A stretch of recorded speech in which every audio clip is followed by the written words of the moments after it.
নমস্কার, আমি শতাব্দী ভট্টাচার্য। আজকের আপনাদের সামনে আমি লাইভ হয়েছি আবারও, কারণ আজকের একটা বিশেষ কারণে আমি লাইভ হয়েছি এবং আমরা শুধু এই লাইভটা দেখব শুধু তাই নয়, আমি চাই যে সাধারণ মানুষের হাতে হাতে এই লাইভটা যাতে পৌঁছয়।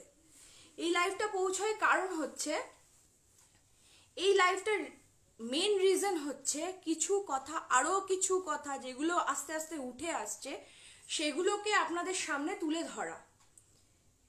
আমি চাই, কিংবা আপনারা নিজেরা যদি মনে হয় এই পয়েন্টগুলো ভ্যালিড, তাহলে অবশ্যই শেয়ার করুন এবং শেয়ার করে হাতে হাতে মোবাইলে সবাই পৌঁছে দিন যে কেন শুভেন্দু অধিকারী তিনি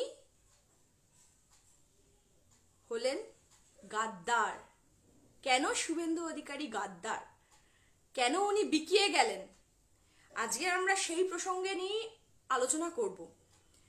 আজকের মেন আমার কিছু জিনিস যেগুলো আমরা নিউজ মিডিয়া থেকে জানতে পাচ্ছি, সেই নিউজ মিডিয়ার কিছু কথা আমরা আজকে সরাসরি আলোচনা করব।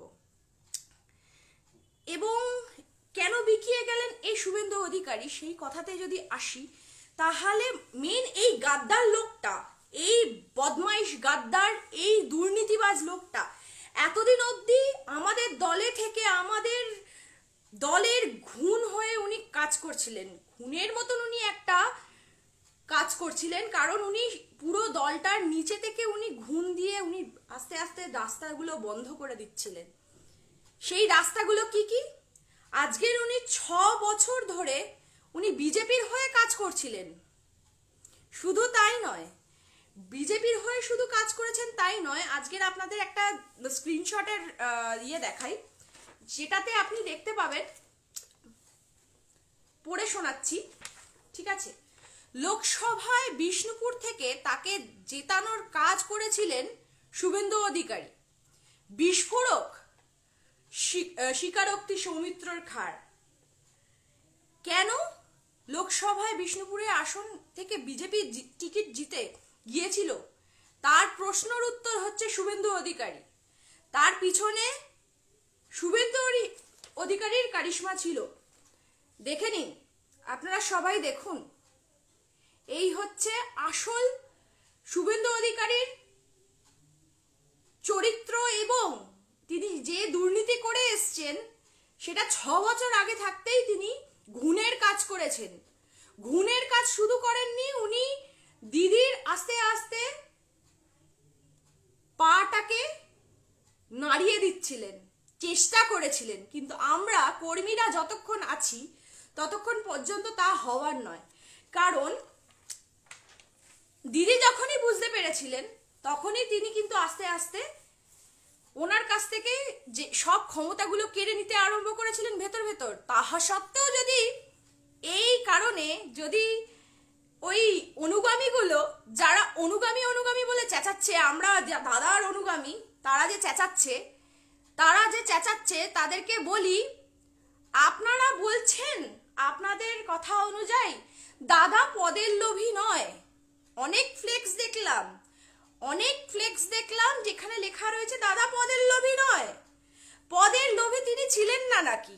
তাই যদি হবে তাহলে এটা কি 6 বছর আগের থেকে এই যে কাজগুলো চলছে, ভেতরে ঘুণের উনি কাজ করছেন, তাহলে এটা কি? আপনাদেরকে প্রশ্ন, আপনারা বলছেন কিনা পদের লোভী নয় দাদা, আপনাদের দাদা ভগবান। তা বলি, আপনাদের দাদা তো ভগবান, তা ভগবানের পদ প্রয়োজন হয় না? পদের উনি প্রয়োজন ছিল না, তা উনি তো 35 খানা পদ নিয়ে বসেছিলেন। 35 খানা পদ মানে শুধু পদ নয়, তিনি একেবারে নিজের সাম্রাজ্য গুছিয়ে বসেছিলেন।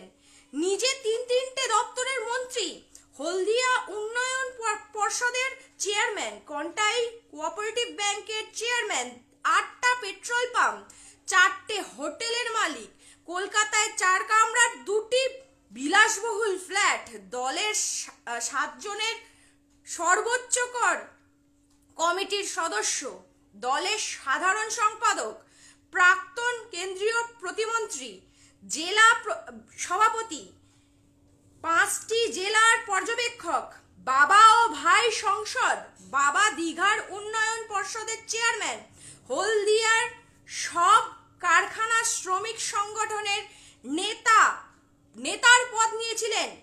আর এক ভাই কাঁথি পৌরসভার চেয়ারম্যান, ভাইয়ের বউ পৌরসভার কাউন্সিলর, দলের স্টিয়ারিং কমিটির সদস্য। তাহলে এগুলো কি দাদা? এত তো বড় বড় কথা এখন বলছো, এগুলো কি? হ্যাঁ, এগুলো তো আপনার পূর্বর কাজের মানে লিস্ট, যেগুলো আপনি পদ নিয়ে বসেছিলেন, 35খানা পদ, not a matter of joke. তাহলে দাদা আপনাকে আর একটা প্রশ্ন করি, আজকে তো শুনলাম নাকি আজকের আর একটা খবরও তো আবার মানে একেবারে পংক্তির ওপরে রয়েছে, 725 কোটি টাকার দুর্নীতি। 725 কোটি টাকার দুর্নীতি করেছেন আপনি তৃণমূলে থাকাকালীন। এটা আজকের বেরোচ্ছে, আজকের লেটেস্ট নিউজ, ব্রেকিং নিউজ। 725 কোটি টাকার দুর্নীতি। বারে বাপ শুভেন্দু অধিকারী, বাহ, এই তো তোমার রাজত্ব ছিল। এই মুখ নিয়ে তুমি আবার বড় বড় কথা বলছো, সবাই গিয়ে বলছো আমি পদের কোনো তোয়াক্কা করি না, আমার পদ প্রয়োজন নেই, আমি মানুষের হয়ে কাজ করি। মানুষের হয়ে কাজ করো, ক্যাচ কলা কাজ করো, কোনো কাজ তোমার দ্বারা হবে না, কারণ তুমি শুধু টাকা বোঝো। কারণ কি জানো, তুমি শুধু টাকা বোঝো। আজকের যে পরিস্থিতি হয়ে রয়েছে, আজকের পরিস্থিতির মধ্যে আপনাদের কি মনে হয় 725 কোটি টাকার দুর্নীতি ওটা শুধু দুর্নীতি? আপনার কাছে আজকের এতগুলো টাকা রয়েছে, এছাড়াও আসছি ব্রেকিং নিউজে আরো আছে, একদম পর ব্রেকিং নিউজে আমি আসছি। ব্রেকিং নিউজগুলো কত কি আপনি করে গেছেন, আপনার রাস্তাটা আপনি কিভাবে বানিয়েছিলেন সেটা সবাই জানুক, খোলসা হোক কি হচ্ছে। আপনি যে মির্জাফর হয়ে কাজ করছেন, আমাদের কথা একটুও ভুল নয়। কেন জানেন? কারণ মির্জাফর কি করেছিল, তার রাজত্বকালে সে ইংরেজদের ঠাঁই দিয়েছিল এবং ইংরেজরা 200 বছরের জন্য রাজত্ব করেছিল আমাদের ভারতবর্ষের ওপরে। আবারও আপনি সেই এক কাজ করছেন, কি কাজ? আপনি বিজেপিকে বাংলায় ডেকে আনছেন যাতে আপনি দুর্নীতি করতে পারেন। 725 কোটি টাকা দুর্নীতি কম নয়, আরো করতে চান? আচ্ছা, আসছি, সেই পর্যাতেই আসছি। কি না, আপনার তো এত টাকা অলরেডি আপনি দুর্নীতিবাজে তুলে নিয়েছেন, দুর্নীতি করে এত টাকা তুলে নিয়েছেন। 725 কোটি টাকা, not a matter of joke. 725 কোটি টাকা সাধারণ মানুষের জন্য আপনি যদি ভাব দেন, তাহলে এতগুলো পদে হয়ে বসে থাকতে পারতেন না। কি করে আপনি এতগুলো পদ হয়ে বসে থাকেন সেটা তো আপনি একবারও বলছেন না। 725 কোটি টাকা নিয়ে আপনি অলরেডি বসে রয়েছেন। এবারে আসছে ব্রেকিং নিউজ। ব্রেকিং নিউজ কি না, মাননীয় আমাদের গাদ্দার মহাশয় বলছেন তিনি নাকি পদের লোভী নন, পদের লোভী তিনি নন, আর তার নাকি মানুষের সেবা করতে বড্ড মন, তিনি মানুষের সেবা করতে চান। তা দাদা, এতদিন তো এতগুলো পদে ছিলেন, আপনি কটা মানুষের সেবা করেছেন একটু বলবেন? 725 কোটি টাকার দুর্নীতি ছাড়া আপনি কতগুলো লোকের কতভাবে সেবা করেছেন একটু বলুন তো। আপনার অনুগামীরা নাকি বলছে যে আপনি পদের লোভী নন, আপনাদের কোনো পদের প্রয়োজন নেই, আপনারা পদ চান না, আপনারা পদের কোনো প্রয়োজন নেই আপনাদের। তাহলে দাদা, খবরগুলো কি ভুল বলছে? খবরের যে জায়গাগুলো রয়েছে, খবর যারা দিচ্ছে, খবর যারা পাচ্ছে বা যারা খবর করছে, তারা কি তাহলে ভুল বলছে? না, অবশ্যই নয়। তাহলে খবরের সূত্র অনুযায়ী আমি বলি, এই যে the news political MD @political MD, এটা হচ্ছে টুইটারের একটা নিউজ গ্রুপ। সেখানে কি বলছে, Sisir Adhikari and Dibyendu Adhikari to resign soon after being humiliated to join BJP on 12th January along with Rajiv Banerjee and Chandranath Sinha. এটা কি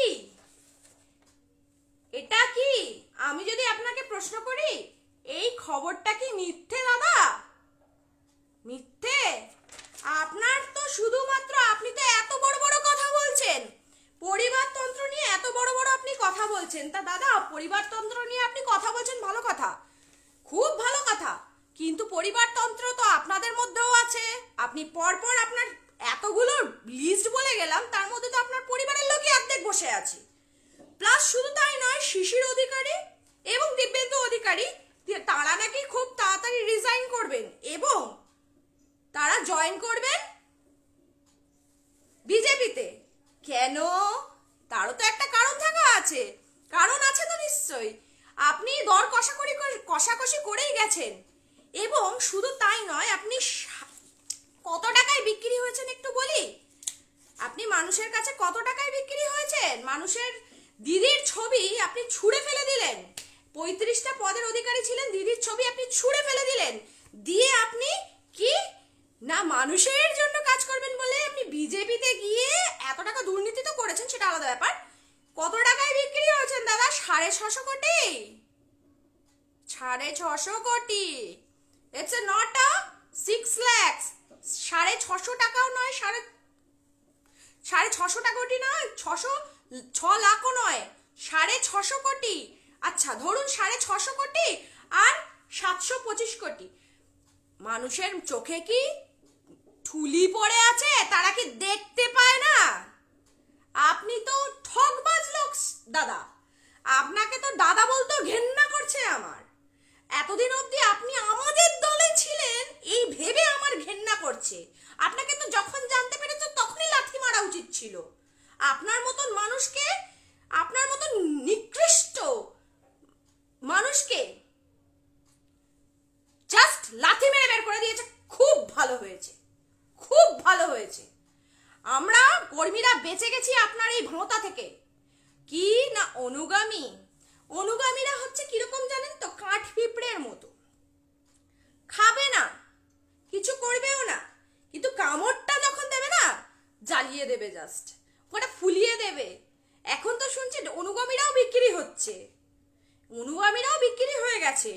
আপনার জন্য তো অনুগামীগুলোরও মাথাগুলো সব গেছে। আপনি তো মানুষকে ভুল বোঝাতে এসছেন। অনুগামীরা যারা অনুগামী করে আমরা অনুগামী করে চিৎকার করছেন, তাদেরকে একটু প্রশ্ন করি, আপনারা কি মানুষের পর্যায়ে আছেন এখনো, নাকি নিজেদেরকে বিকিয়ে দিয়েছেন? আপনাদের বেকানোর জন্য কি আমরা কিন্তু কোনো দায়ী নই, আপনাদের নিজেদের লোভ দায়ী, লোভ। কারণ দাদা 725 কোটি টাকা দুর্নীতি করেছেন, প্লাস উনি 650 কোটি টাকা বিজেপির কাছ থেকে পেয়েছেন। 650 কোটি টাকা উনি কিরম করে উনি খরচা করবেন এবার একটু হিসেব করি। এই যে এইবারে রাস্তায় এসছে কি না 650 কোটি টাকা উনি কি করে খরচা করবেন? বিজেপি রাস্তা দেখাবে, দাঙ্গা করবে, মানুষের মনে ভুল বোঝানোর জন্য মিডিয়াকে দেবে। আচ্ছা দাদা, আপনাকে এতবার করে পিকের অফিস থেকে ফোন করা হয়েছিল আপনাকে টুইটারে মানে একটা অ্যাকাউন্ট করার জন্য, ফেসবুকে একটা অ্যাকাউন্ট করার জন্য। দাদা এখন আপনার অ্যাকাউন্টগুলো কারা চালাচ্ছে? এখন আপনার অ্যাকাউন্টগুলো কারা চালাচ্ছে সেটা একটু বলবেন। আর সব থেকে বড় কথা, আপনি তো অনেক কিছু করছেন, অনেক কিছু দেখছি, অনেক কিছু বলছেন যেগুলো জাস্ট মানা যাচ্ছে না, মনে হচ্ছে মুখে পায়ের জুতোটা নিয়ে ছুঁড়ে আপনার মুখে জাস্ট মেরে দিই। যখন ওই গেরুয়া টিকা পরে আপনাকে দেখছি না, গলায় গেরুয়া মালা দিয়ে, শালা জাস্ট আমার মনে হচ্ছে আপনার মুখে গিয়ে আমার পায়ের যে ছেঁড়া জুতোটা আছে, সব থেকে বেশি ছেঁড়া জুতো, সুতো বেরিয়ে গেছে, ছিঁড়ে গেছে, স্ট্র্যাপ ছেঁড়া জুতোটা আপনার মুখে ছুঁড়ে মেরে আসি। কারণ আমার এত দামি জুতো না, 1000 টাকা দামের জুতো আপনার মুখে মারতে আমার একটু ইচ্ছা নেই। জাস্ট টাকাটা নষ্ট হবে, কারণ আপনি অলরেডি অনেক টাকা চুরি করেছেন, দুর্নীতিও করেছেন। আচ্ছা এবারে আসি, আপনাদের পরিবারতন্ত্র করে আপনারা তো খুব কথা বলছেন, নাকি পরিবারতন্ত্র আপনার পরিবারের কোনো প্রবলেম নেই, আপনি এত কথা বলছেন, বড় কথা বলছেন, পদ চাই না। তা দাদা এবারে একটা আপনাদের স্ক্রিনশট দেখাই। এই স্ক্রিনশটটা কি দাদা?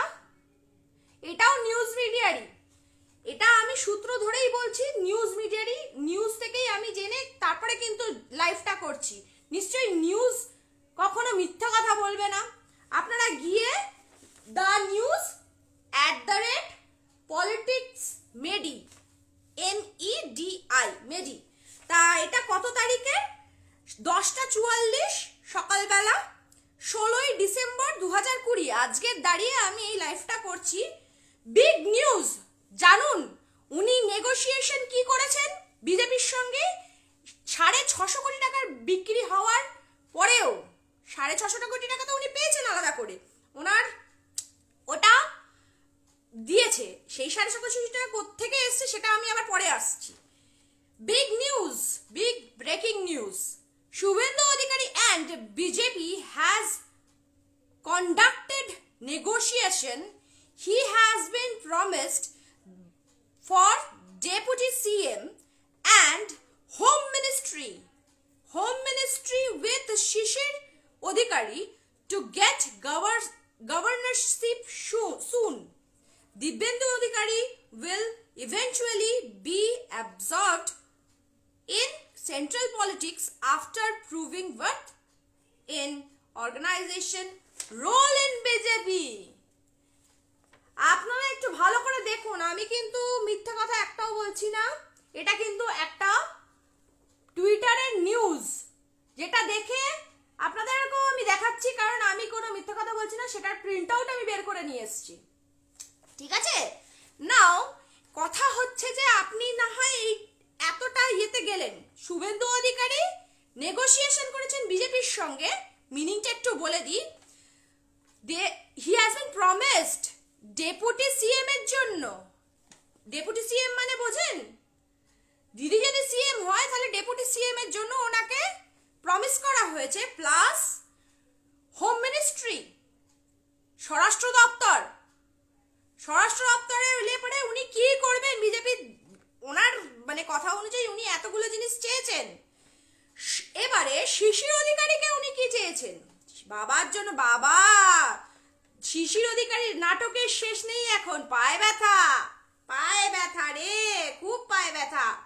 কোনো দিদির কোনো মিটিং এ যেতে পারছেন না। শিশির অধিকারীও নাচছে ছেলের কথায়। কি না, শিশির অধিকারী গভর্নরশিপের জন্য ওনার কথা বলা হয়েছে বিজেপির কাছে। তাহলে শিশির অধিকারীর যে গভর্নরশিপের জন্য বলা হয়েছে সেই কথাটা নিউজে বেরিয়েছে, আমার কথা নয়। তাহলে গভর্নরশিপটা সম্ভবত আমার মনে হচ্ছে, কিংবা আমাদের কর্মীদের মনে হচ্ছে, আসামের গভর্নরশিপ, রাজ্যপালের পদ। শিশির অধিকারী রাজ্যপালের পদে সম্ভবত আসামের হতে চলেছেন, জেনে রাখুন আপনারা। এটা ওনাকে প্রমিস করা হয়েছে বাই বিজেপি। অবভিয়াসলি বিজেপি মানেই অমিত শাহ অ্যান্ড মোদিজি। দিব্যেন্দু অধিকারী এবারে মানে পরিবারতন্ত্রের লাস্টে খাপগুলো খুলছে না, খুব মানে তিক্ত লাগবে। দাদা আপনি যদি চান আমার নামে কেস করতে পারেন, আমার কোনো যায় আসে না, করুন, আমিও দেখব, করুন আপনি। Dibyendu Adhikari eventually absorbed in central politics. এটা কি দাদা,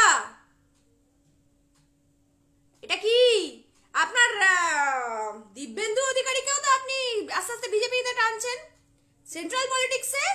কি না, তাকে একটা ভালো পদ দেওয়া হবে। আচ্ছা, এই রোলগুলো কোথায় ছিল দাদা? এই এতগুলো জিনিস, এতগুলো পেপার আপনার জন্য আমাকে প্রিন্ট আউট বের করতে হয়েছে, এগুলো আমার কাছে রইল। এবারে আসি এই শিশির অধিকারী মহাশয়ের পায়ের ব্যথা নিয়ে। বড্ড পায়ের ব্যথা দাদার। তা দাদা আপনিও বিকিয়ে গেলেন শেষ পর্যন্ত। যাক গিয়ে দিব্যেন্দু অধিকারীও বিকিয়ে যাচ্ছেন। আপনাদের পরিবারতন্ত্রতে তো মানে ছেড়ে দিন, আমরা মানে আর মুখ খুলতে ইচ্ছা করছে না। আচ্ছা দাদা একটা কথা বলি, মুর্শিদাবাদ কিংবা মেদিনীপুরের মাটি তো বিশাল পবিত্র মাটি। ওখান থেকে তো কত লোকে এসছে, কত মহর্ষি এসছেন। দাদা আপনাদের কি লজ্জা করে না? এখনো আপনারা পরাধীন থাকবেন? পরাধীন হয়ে ওই পরিবারতন্ত্রের বিরুদ্ধে আপনারা মুখ খুলবেন না, আপনারা কথা বলবেন না, আপনারা বলবেন না এই মির্জাফরকে তাড়াই, মির্জাফরকে আর দাঁড়াতে দেবো না, এতগুলো কথাগুলো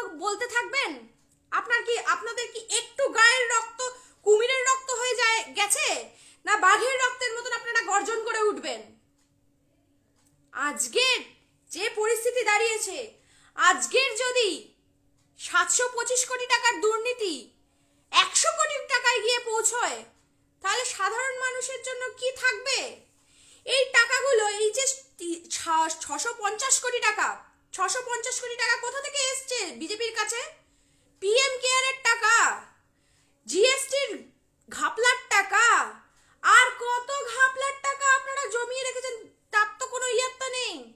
আরটিআই করলে পরে আপনাদের জবাবও দেবে না, কেন্দ্রীয় সরকার আপনাদের জবাবও দেবে না, কারণ ওদের কাছে জবাব কোনো কিছু নেই, কারণ ওরা জবাব দিতে পারবেই না, কারণ ওদের কাছে কোনো জবাবই নেই, কারণ ওদের কাছে যে টাকাগুলো রয়েছে সেগুলো এই কারণেই তো খরচা হচ্ছে। এই দিব্যেন্দু অধিকারীর মতন, শুভেন্দু অধিকারী লোকটার মতন বাজে লোককে মানে কিনতে খরচা হচ্ছে। এদেরকে কিনতে হবে, তো টাকা দিয়ে কিনতে হবে। 6 বছর ধরে আপনারা ক্রমাগত আমাদের পেছনে কাঠি করে গেছেন, সৌমিত্র খাঁকে জিতিয়েছেন। আজকের আপনি ঘুণের কাজ করেছেন, ঘুণের কাজ। লজ্জা করে না? একটা দুর্নীতিবাজ, বাজে, একদম জঘন্য চরিত্রের লোক আপনি। একটা মহিলা হয়ে আমার লজ্জা করছে আপনাকে বলতে, দাদা হিসেবে কোনো দাদার সম্মান পাওয়ার যোগ্যতা আপনার নেই। আপনার মতন মির্জাফর আমাদের দল থেকে চলে গেছে, খুব ভালো হয়েছে দাদা। শুভেন্দু অধিকারী, আপনাকে বলছি, আপনি যতদিন পারছেন করে যাচ্ছেন, মুখে বলে যাচ্ছেন, কিন্তু আলটিমেটলি এই 65 বছরের মহিলা, 5 ফুট 2 ইঞ্চির মহিলা একদিকে দাঁড়িয়ে সবার হয়ে লড়ছে। আপনাদের এতগুলো মুখ রয়েছে, এতগুলো মুখ, কেউ কিচ্ছু করতে পারবে না, কেউ কিচ্ছু করতে পারবে না, দাঁড়াতে পারবে না সামনে, বলে দিচ্ছি এই কথা। আপনাদের মতন চোর ছেঁচড়দের ভালো হয়েছে, বিদায় হয়েছে। ওই কথায় আছে না, মার ঝাড়ু মেরে ঝেঁটিয়ে বিদায় কর, খুব ভালো হয়েছে, ঝেঁটিয়ে বিদায় হয়েছে। নইলে এত টাকার দুর্নীতি, আপনি এত টাকার দুর্নীতি করেছেন, আজকের সেই কথাগুলো বেরোচ্ছে। ছি, ঘেন্না লাগে ভাবলে আপনি আমাদের দলে ছিলেন। তাই জন্যেই পিকে বোধহয় ন্যাশনাল মিডিয়ার সামনে আপনার মুখোশ টেনে ছিঁড়ে নামিয়ে দিয়েছে। ঠিক করেছে, লোকটা ঠিক করেছে, আপনার মুখোশ ছিঁড়ে নামিয়ে দিয়েছে। আপনার জন্য দরকার ছিল এরকম একটা লোকের, দরকার ছিল এরকম একটা ঝাঁটার কাজ করার লোকের, ঝেঁটিয়ে বিদায় করে দিয়েছে, জাস্ট নোংরা বাড়ি থেকে বের করে দিয়েছে। আপনার মতন লোক যখন জনসভায় দাঁড়িয়ে মিথ্যে কথাগুলো, বাজে কথাগুলো লোকদের বলছেন না, আপনাদের এই লোক দেখানো কথাগুলো আমার জাস্ট নিতে ইচ্ছা করছে না, জাস্ট নিতে পারা যাচ্ছে না, জাস্ট নিতে পারছি না আমরা। দয়া করে আপনি মুখটা লুকিয়ে অন্য কোথাও গিয়ে চলে যান, কারণ এরপরে হেরে গেলে পরে আপনাকে রাস্তায় দেখলে লোকে মারবে। ও তার জন্যই বোধহয় এতগুলো আপনাকে সিকিউরিটি দেওয়া হয়েছে, যাতে লোকে দাঁড়ালে পারে আপনাকে যাতে না মারতে পারে, তাই না? লোকে যাতে আর না মারতে পারে। আপনাদের সব থেকে বড় প্রবলেম হয়েছে কি জানেন? আপনারা হয়ে গেছেন চোর ডাকাত, চোর ডাকাত হয়ে গেছেন আপনারা। এতগুলো টাকা আপনারা মেরে আপনারা পেট ফুলিয়ে ঘুরে বেড়াচ্ছেন। সবাইকে অনুরোধ, এই লাইভটা শেয়ার করে হাতে হাতে আপনারা ছড়িয়ে দিন, সবাইকে হাতে হাতে আপনারা ছড়িয়ে দিন। কারণ আজকের যদি আপনারা এই কথাগুলো না ছড়িয়ে দেন, সাধারণ মানুষের পূর্ণ অধিকার আছে সবকিছু জানার, আজকে পূর্ণ অধিকার আছে এই সবকিছু জানার। কারণ সাধারণ মানুষ আপনাকে ভোট দিয়ে নিয়ে আসবে, সাধারণ মানুষ কিন্তু জানে সবকিছু, সে বুঝতে পারছে আজকে চোখের সামনে সবকিছু ঘটছে। কিন্তু আপনি জেনে রাখুন, দিদি যতক্ষণ আছে, আমরা কর্মীরা যতক্ষণ আছি, ততক্ষণ পর্যন্ত আপনার কোনো স্থান নেই, কোনোভাবেই আপনি জিতে আসতে পারবেন না, জিতে আসতে পারবেন না, পারবেন না, পারবেন না। নমস্কার, আজকের মতন এখানেই ইতি। তৃণমূল কংগ্রেস জিন্দাবাদ, মমতা বন্দ্যোপাধ্যায় জিন্দাবাদ, আর আমাদের ফ্যাম কমিউনিটি জিন্দাবাদ। সবাইকে ধন্যবাদ, শেয়ার করুন, সবাইকে জানান এবং এই লোকটা মির্জাফরের মুখোশ খুলে দিন। নমস্কার।